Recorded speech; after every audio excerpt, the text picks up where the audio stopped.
नमस्ते। सनातन वैदिक धर्म यूट्यूब चैनल में आप सभी का हार्दिक अभिनंदन। आइए मित्रों, थोड़े से समय कुछ विचार करते हैं, चिंतन करते हैं। आज मैंने एक विचार नोट किया है, उस पर हम थोड़ी सी चर्चा करेंगे और कुछ जानने का प्रयास करेंगे कि हमें क्या करना चाहिए। मित्रों, एक शरीर है। इस शरीर को हम स्वस्थ कब कहते हैं? ये मेरा शरीर है, आपके पास में भी शरीर है। माने हेल्दी शरीर, बॉडी किसको कहेंगे? स्वस्थ शरीर। अर्थात जिस शरीर में रोग हो, जिस शरीर के कुछ अंग कमजोर हों, कुछ बलवान हों,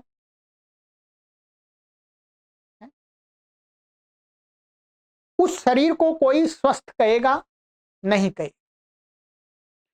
उस शरीर को लोग क्या कहते हैं? अस्वस्थ। और अस्वस्थ शरीर को, जिस शरीर में रोग हैं अथवा जिस शरीर के अंगों में विकृतियां हैं, जिस शरीर के कोई अंग कमजोर है, हाथ कमजोर है, आंख कमजोर है, ठीक है, पैर कमजोर है, पेट खराब है, और भी कोई कैंसर आदि की बीमारी है, पाचन शक्ति ठीक नहीं है, तो इस प्रकार के शरीर को कोई स्वस्थ नहीं कहता। स्वस्थ शरीर को अच्छा माना जाता है, अस्वस्थ शरीर को निंदा की दृष्टि से देखा जाता है। उसका कारण है, हर व्यक्ति संसार में कैसा स्वास्थ्य चाहता है? अच्छा स्वास्थ्य चाहता है। हर मनुष्य यही चाहता है, मेरा शरीर बिल्कुल फिट हो, मेरे बॉडी के सभी पार्ट माने अंग एकदम स्ट्रांग हो, कोई अंग कमजोर ना हो, यही चाहते हैं। और इसके लिए पुरुषार्थ भी करते हैं, पुरुषार्थ करते हैं, व्यायाम करते हैं, दंड बैठक लगाते हैं, अच्छा फूड लेते हैं, दूध पीते हैं, और भी भिन्न भिन्न प्रकार के ड्राई फ्रूट्स खाते हैं, घी खाते हैं, मक्खन खाते हैं, और भी जो भी कुछ करना होता है स्वस्थ शरीर को प्राप्त करने के लिए बुद्धिमान व्यक्ति करता है। और जो आलसी निकम्मे व्यक्ति होते हैं वो अपने शरीर को अस्वस्थ कर लेते हैं, रोगी बना लेते हैं। इस उदाहरण को मैंने इसलिए दिया, मैं इससे अब आगे आपको ले जाना चाहता हूं।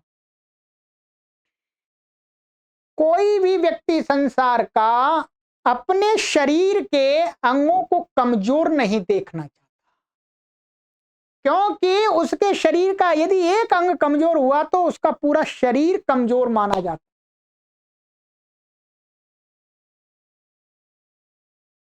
ठीक मित्रों, इसी प्रकार से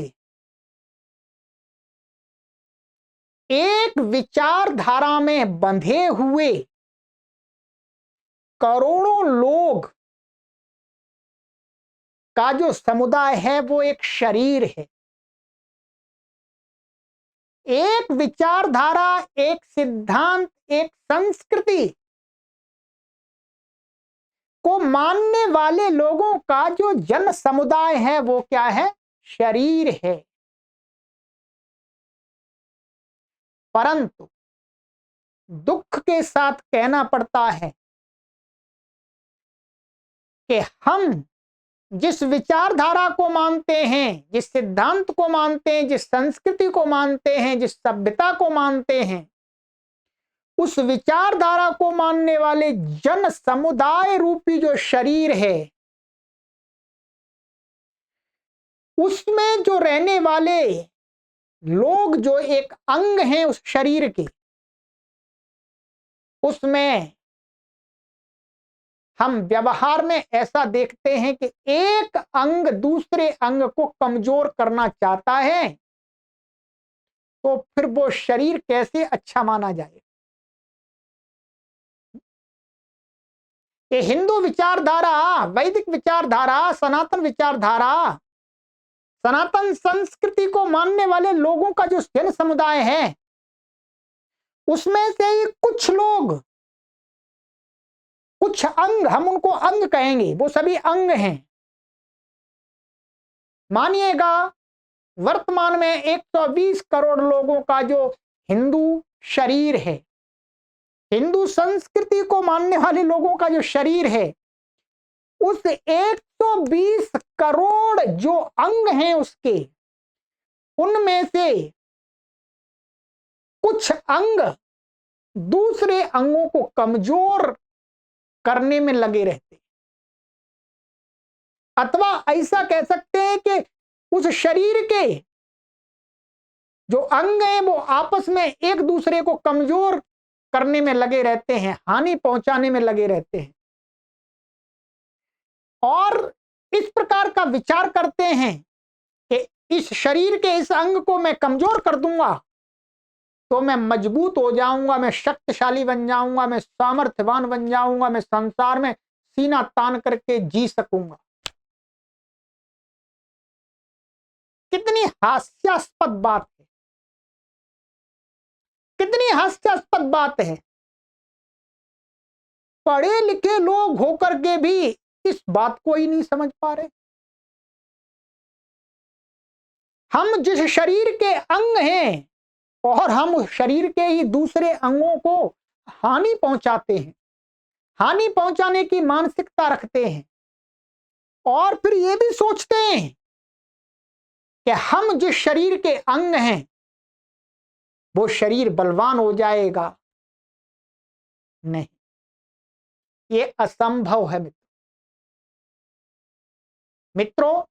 मैं आपको इस उदाहरण को देकर के ये विचार करने के लिए कह रहा हूं, इशारा कर रहा हूं कि आप जिस संस्कृति, जिस सब संस्कृति और जिस सभ्यता को मानने वाले शरीर के अंग हैं, आप उसी अंग को, उसी के दूसरे अंगों को कमजोर मत करिएगा। यदि आप दूसरे अंगों को कमजोर करते हैं तो आप स्वयं कमजोर हो रहे हैं। यदि मेरा ये हाथ इस हाथ को काट दे तो मेरा ये हाथ और कमजोर हो जाएगा। मैं अपनी एक आंख को फोड़ लूं तो मेरी ये आंख भी कमजोर हो जाएगी। मैं अपने एक पैर को काट दूं तो मेरे दूसरा पैर भी कमजोर हो जाएगा, दौड़ नहीं सकता। आप विचार कीजिएगा, आपके पास में 2 पैर हैं और आप स्वयं, आपका दूसरा पैर मानिएगा कहे नहीं मैं दूसरे पैर को काट दूंगा और काट दे, तो जो दूसरा पैर एक बचेगा क्या वो दौड़ सकता है?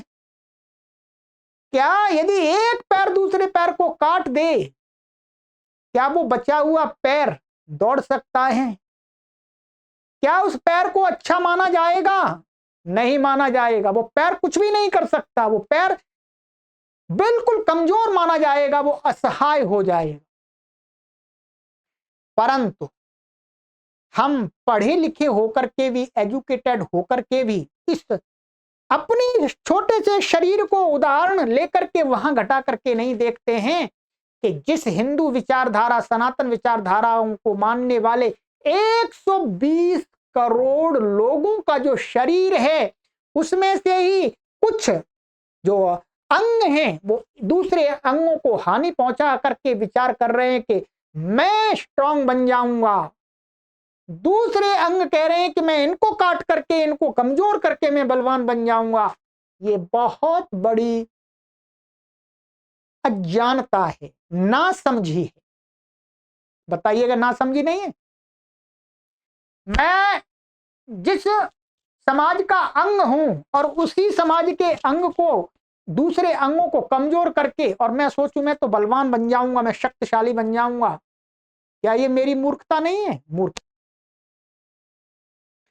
यदि मुझे शक्तिशाली बनना है तो मैं जिस का अंग हूं उसके दूसरे अंगों को भी मुझे बलवान करना पड़ेगा। यदि इस हाथ को शक्तिशाली बनना है तो मुझे इस हाथ के द्वारा इस हाथ की भी रक्षा करनी होगी, और इस हाथ को यदि बलवान बनाना है तो इस हाथ की भी रक्षा करनी होगी, तब मेरा ये हाथ बलवान हो पाएगा, ये अंग बलवान हो पाएगा।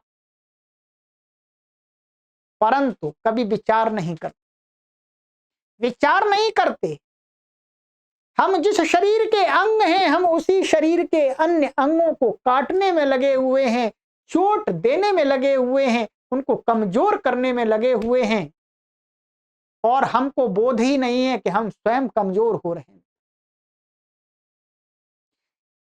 मित्रों, मेरा आपसे निवेदन है कि आप जिस विचारधारा, जिस संस्कृति को मानने वाले लोगों के जन समुदाय रूपी शरीर के अंग हैं, उसके दूसरे लोग जो अंग हैं उनको शक्तिशाली बनाइए। उनकी उन्नति में अपनी उन्नति समझिएगा, उनके कल्याण में अपना कल्याण समझिएगा, उनकी मजबूती में, उनके शक्तिशाली होने में ही आपकी शक्तिवान आपको हो सकेंगे। ये सिद्धांत है। हमारा हिंदू समाज हजारों सालों से इसीलिए पिटता आ रहा है, इसीलिए लुटता आ रहा है। ध्यान रखिएगा, बात कड़वी है पर बात तो बतानी पड़ेगी जी, क्योंकि हमको इतनी समझ ही नहीं है। हम अपने ही जिस शरीर के अंग हैं उसी शरीर के दूसरे अंगों को काटने में लगे हुए हैं, उन्हीं को प्रताड़ित करने में लगे हुए हैं एक दूसरे। नहीं मित्रों, ये बुद्धिमत्ता नहीं है, ये अज्ञानता है। ये पढ़े लिखे होने का लक्षण नहीं है, ये संस्कारी होने का लक्षण नहीं है, ये तो असंस्कारी लोगों का लक्षण है मित्रों। यदि मुझे अपने आप को इस संसार में शक्तिशाली प्रदर्शित करना है तो मुझे सबसे पहले क्या करना होगा? मैं जिस शरीर का अंग हूं, पार्ट हूं, उस शरीर के दूसरे अंगों को भी मुझे मजबूत करना होगा। अर्थात मैं हिंदू विचारधारा को मानने वाला व्यक्ति हूं, सनातन संस्कृति को मानने वाला व्यक्ति हूं, सनातन संस्कृति को मानने वाला व्यक्ति हूं, भारतीय सभ्यता को मानने वाला व्यक्ति हूं, तो उसी सभ्यता, उसी संस्कृति, उसी सिद्धांत को मानने वाले जो दूसरे लोग हैं उनको मुझे, मेरे मन में अंदर से क्या भावना होनी चाहिए कि ये मजबूत बने किसी प्रकार से। यदि मेरे समाज के लोग अशिक्षित हैं, मेरे समाज के लोग भूखे हैं, मेरे समाज के लोगों के पास में घर नहीं है, मेरे समाज अर्थात हिंदू समाज, मैं अभी हिंदू समाज की बात कर रहा हूं, भारत देश के लोगों की बात कर रहा हूं, तो मेरा सबसे पहला कर्तव्य है कि मैं उनकी शिक्षा की व्यवस्था करूं, अर्थात शिक्षा के लिए उनको शिक्षित करने के लिए काम करूं। वो संस्कारी नहीं है तो मैं उनको संस्कार देने के लिए कार्य करूं। उनके पास में घर नहीं है तो उनके रहने की व्यवस्था करूं। उनके पास खाने को नहीं है तो उनके खाने की व्यवस्था करूं। उनके पास में कार्य नहीं है तो उनको कार्य देने की व्यवस्था करूं। तो मैं शक्तिशाली इस संसार में रह करके दूसरे लोगों का सामना कर सकूंगा। फिर पिटूंगा नहीं, फिर लुटूंगा नहीं, ध्यान रखेंगे। तो मित्रों, मेरा यही थोड़ा छोटा सा निवेदन था इस विचार के माध्यम से कि यदि आप हिंदू समाज के मानने वाले लोगों में यदि आप मजबूत अंग हैं तो जो कमजोर अंग हैं, कमजोर वर्ग के लोग हैं, उनको भी शक्तिशाली बनाने के लिए कार्य कीजिएगा। यदि आप उनको शक्तिशाली बनाने के लिए कार्य नहीं करेंगे तो आपको कोई भी लूट ले जाएगा, आपको कोई भी पीट के चला जाएगा। यही हजारों सालों से जो हमारे साथ में होता आ रहा है, इस बात को हमने समझा नहीं। इस बात को जो राष्ट्रीय स्वयंसेवक संघ के जो प्रवर्तक हैं हेडगेवार जी, उन्होंने इस बात को समझा और उन्होंने फिर अपनी विचारधारा को मानने वाले लोगों को मजबूत करने के लिए संगठन की संरचना की, जो संगठन आज कार्य कर रहा। तो मित्रों, आप अपने समाज की लोगों की उन्नति के लिए खड़े रहिए, तभी आपकी उन्नति है, नहीं तो आपकी उन्नति नहीं होगी, नहीं होगी। चाहे आप कितना भी बड़ा घर बंगला बना लीजिएगा, आप जिस समाज से आते हैं, हिंदू समाज की बात कर रहा हूं मैं, ठीक है, आप जाति में मत ले जाइएगा, जाति को हम मानते ही नहीं। जाति तो एक प्रकार से कल्पित है, जातियां हमको कमजोर करती हैं, जातियां हमको कमजोर करती हैं, इस बात को समझना होगा। एक विचारधारा, सनातन विचारधारा को हम माने, सनातन संस्कृति को माने, जिनकी जो लोग सनातन संस्कृति को मानने वाले हैं, समझिएगा वो मेरे समकक्ष हैं।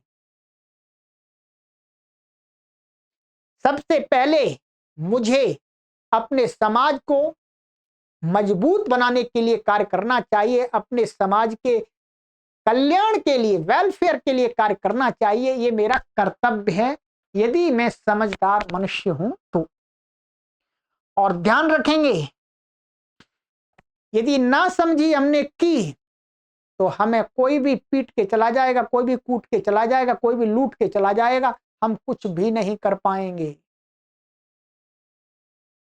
इसलिए आप अपने शरीर के दूसरे अंगों को भी मजबूत बनाइएगा। आज की वीडियो का यही संदेश है।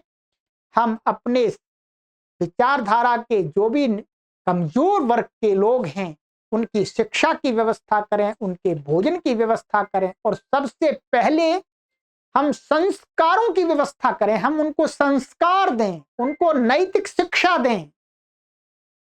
नैतिक शिक्षा परम आवश्यक है। मैं अगली वीडियो में नैतिक शिक्षा पर ही बात करूंगा कि हमारा समाज तब तक बलवान नहीं हो सकता, शक्तिशाली नहीं हो सकता, जब तक हम नैतिक शिक्षा का प्रचार प्रसार नहीं करेंगे, अपने लोगों को नैतिक मूल्यों से परिचित नहीं कराएंगे, अपने लोगों को नैतिक मूल्यों का पाठ नहीं पढ़ाएंगे, तब तक हम बलवान और शक्तिशाली नहीं हो सकते।